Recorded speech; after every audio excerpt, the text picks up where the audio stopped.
vous avez envie d'améliorer votre jardin existant, ou vous êtes en appartement, vous avez une grande terrasse, vous avez déjà des choses, mais vous voulez améliorer.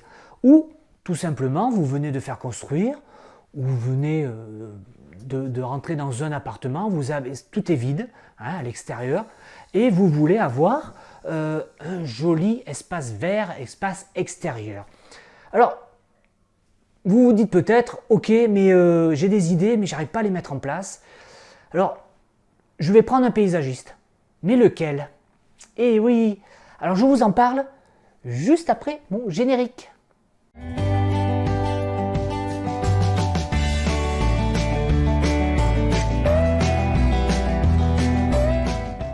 Mais bonjour et bienvenue sur ma chaîne Lilian le jardinier de votre âme extérieure. Alors, comment faire pour choisir un paysagiste? Alors déjà, je vous conseille d'en choisir entre 2 et 3 selon le projet que vous avez. Comme ça va vous permettre d'avoir 3 devis, 3 dessins et peut-être 3 ambiances différentes. Alors, comment faire déjà un premier tri dans tous les paysagistes qu'il y a? Eh bien, vous allez taper sur internet, bien sûr, comme on le fait maintenant, et vous allez trouver des paysagistes aux alentours de chez vous. Vous allez aller voir les sites, leur site hein, tout simplement, vous allez voir les photos, et si vous voyez que vous passez du temps sur leur site, c'est que déjà l'ambiance du site, les photos, leur écriture, leur façon de s'exprimer vous intéresse. Donc là, vous pouvez faire appel à eux, tout simplement. Ou alors, vous avez également un voisin ou des amis qui ont fait appel à un paysagiste et qui vont dire, écoute, là, tu peux l'appeler, il est génial, vas-y. Bon, une fois que ce premier choix des 2-3 entreprises a été fait, vous allez avoir le premier rendez-vous avec chacune des entreprises. Ce premier rendez-vous est très important. Très important déjà, vous par rapport à lui, hein, par rapport à la personne que vous allez avoir en face de vous, et l'entreprise par rapport à vous. Ça, c'est important.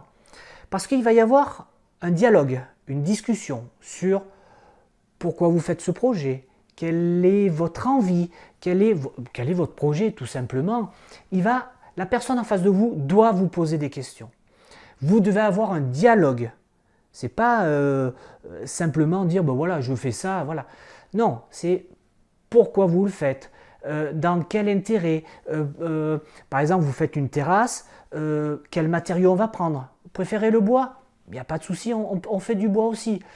Vous avez une grande pente, pourquoi pas faire une première terrasse en haut et puis une terrasse un peu plus basse?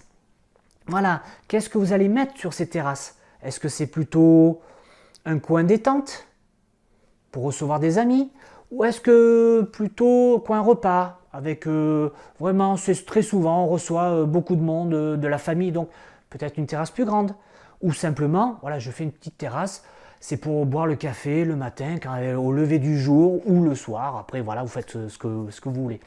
Donc, vous allez avoir une discussion pour que, à la fois, vous, selon les propositions que la personne en face de vous fait, parce que il va y avoir des propositions, ça va élaborer dans votre cerveau une réflexion sur votre projet, dire ah oui, son idée est intéressante ou pas du tout. Voilà, après c'est une discussion. Et puis le paysagiste, lui, va, on va dire, transformer ce que vous dites en dessin dans sa tête pour qu'il puisse avoir une vision globale du projet, pour qu'il puisse après établir le devis et une esquisse qui va vous présenter au deuxième rendez-vous. Donc au second rendez-vous, le paysagiste va vous proposer ce qu'il a pensé par rapport à la première discussion. Et là, vous allez avoir en tout, après vous allez avoir 3 devis et 3 esquisses, puisque vous avez fait venir 3 entreprises. Donc, sur ces 3 entreprises, c'est très simple, ça marche toujours comme ça. Vous allez avoir un devis qui est pas cher, un devis qui est très cher et un devis qui est au milieu. Voilà. Alors, juste une chose, c'est que avant de regarder le coût du projet, hein, le chiffre qui est en bas à droite en noir et en gras, TTC, hein, regardez l'ambiance. Qu'est-ce que le paysagiste vous propose? Est-ce que ça correspond à ce que vous voulez? Ou est-ce que ça ne correspond pas à ce que vous voulez? Alors, parce que ça peut être un devis très cher, mais qui ne vous corresponde pas du tout. Donc là, vous l'écartez, hein, ça ne sert à rien. Ou l'inverse, hein, ça peut être pas très cher et ça ne correspond pas. Ou, bien sûr, l'inverse, c'est très cher, mais ça vous correspond. Alors, là, au bout du deuxième rendez-vous, vous allez déjà faire un deuxième choix. Qui est-ce qu'on garde? Donc, il y en a un, bon, c'est pas bon, d'accord? Et puis, vous allez en garder deux. Et à partir de ces deux-là, vous allez voir celui qui vous correspond le plus. Et là rentre, je dirais, même dans le premier rendez-vous, un effet qui est important, c'est, comment je pourrais dire, le feeling. C'est qu'est-ce qui se passe entre vous et le paysagiste, entre vous et l'entreprise qui vient vous voir. Est-ce que ça passe bien? Est-ce que la personne en face de vous, vous avez confiance en cette personne-là? Est-ce qu'elle vous fait, est-ce qu'elle plaisante?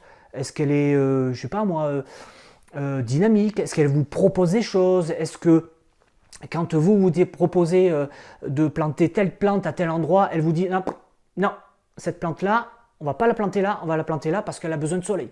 Et que si vous la mettez là, elle est à l'ombre, elle ne poussera pas. Voilà. Est-ce qu'elle vous fait confiance?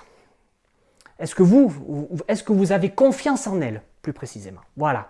Donc ça, c'est hyper important. Si ça ne passe pas avec le paysagiste, après, c'est votre choix, mais je vous conseille de ne pas travailler avec lui. Parce que si ça part comme ça, souvent, le projet jusqu'au bout, c'est pas le top. C'est pas le top. Donc, il faut qu'il y ait un bon feeling, une sensation agréable de discuter déjà avec cette personne. Et après, vous pouvez négocier le prix. Ça veut dire que, ok, votre devis nous correspond, hein, votre ambiance, votre schéma, voilà, ça nous intéresse. Par contre, vous êtes trop cher.